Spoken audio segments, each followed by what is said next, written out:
When I was in junior high school, I was not cool. I know that will shock all of you. I was a total nerd. So I'm home on a Friday night, tucked in bed with my mom, watching a TV movie. And it was one, like the made-for-TV, feel-good Friday night movies.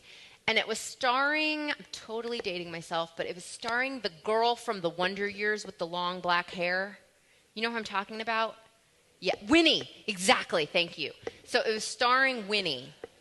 Now, she wasn't playing Winnie, but so she's starring as a high school girl who plays volleyball, and she gets cancer. And they need to do a bone marrow transplant, but they can't find a match in the bone marrow database. Nobody in the family is a match.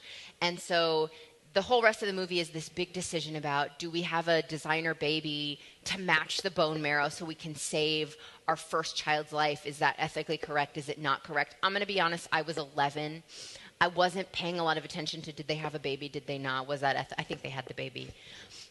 What I remember was at the very end, the screen flashed black and these white words came up, and they said, there aren't enough people in the bone marrow registry to save all the lives. Please join the bone marrow registry today. And at 11 years old, I'm like, oh, me! I will join the bone marrow registry. And my mom said, you have to wait until you're 18.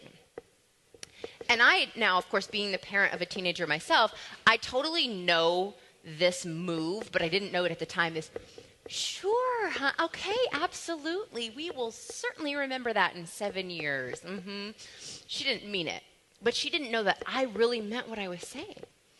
Turns out that the week that I moved to New York City was the week that my university was having a bone marrow drive, and it was the same week that I turned 18, meant to be. So I go across campus to this other dorm where they're having the bone marrow drive. And we're all sitting there in a room, all the students who are considering it. And they gave us kind of the spiel. This was back in the days when they had to drill into your bone to extract the bone marrow. But they said, today it's just drawing blood. It's not going to be painful. And, the chances of you being a match for someone are so small. You probably won't get called. And with all of the hubris of an 18-year-old, I remember thinking, well, you all probably won't get called, but I will. And I hate to admit it to my 18-year-old self, but she was right. Because I did get called. I was 25. They tracked me down all the way across the country. I had moved, half a dozen times at least since then. They tracked me down and they called me and they said, you are a match to a 30-year-old guy. He has failed every type of chemotherapy.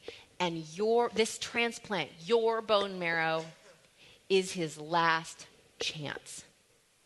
I was thrilled. It was a 10-point match, which is really, really good.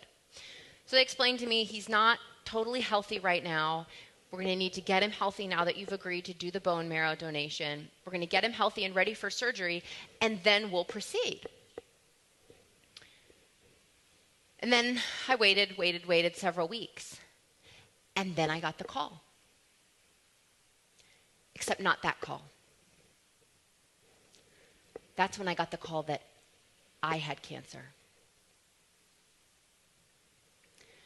And I cried for myself for 7 minutes. But at minute 7, I stopped. Because minute 7 is when I remembered that in the morning I was going to have to call the bone marrow registry, and they were going to have to call that guy and his wife and tell them that I couldn't do what I had promised and save his life. That is the moment that I got perspective on my problems. Getting perspective is not a comparison game, but it is a matter of getting outside yourself and looking at other people. You can't tell someone else to get perspective, but you sure can get it for yourself. And that's what happened to me at minute 7.